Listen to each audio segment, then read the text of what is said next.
West Ham face financial crisis if relegated? Is that the case? It's certainly going to be very challenging.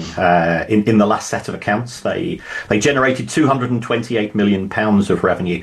I think that's likely to take a hit of around about 100 million. So that therefore there's a big gap. The wage bill is significant. Yeah, the average wage is over £70,000 a week.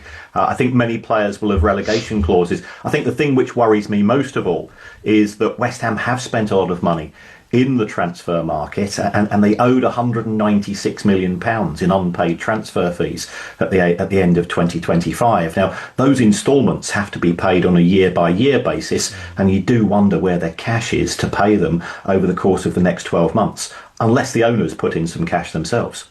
Kieran, just on that, you mentioned that a lot of the players would have relegation clauses. Would that have been the same for Tottenham, do you think?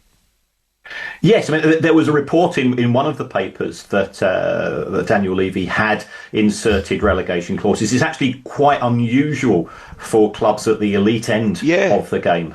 So this was a bit of sort of insurance as far as Daniel Levy was concerned. I think the claim was that they were up to 50%. I guess most players, if they join a club of the stature of Spurs, and you could also argue West Ham as well, would just assume that they'd always be in the Premier League. So they just say, well, yeah, it might happen, but I don't think it is.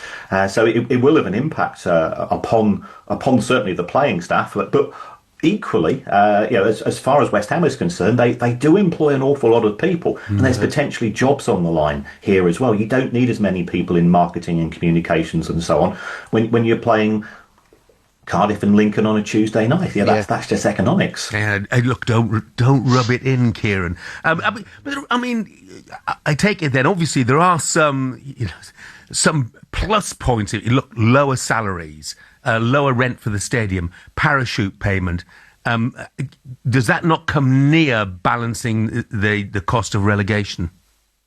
Well, no, because even when they were in the Premier League, they were losing £100 million a year. The sale of Declan Rice in 23-24, that papered over the cracks to a certain extent as far as their compliance with PSR was concerned. And that was a fantastic windfall for the club, for a magnificent football player.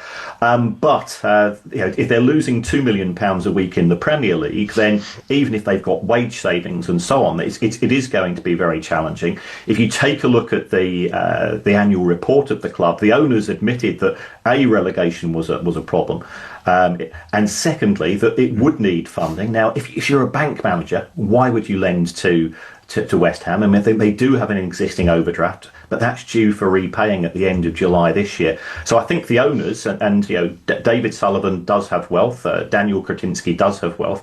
I guess they would have to be the main source of funding, on top of course, player sales. And West Ham do have some players who would be coveted by other Premier League clubs as well as those on the continent.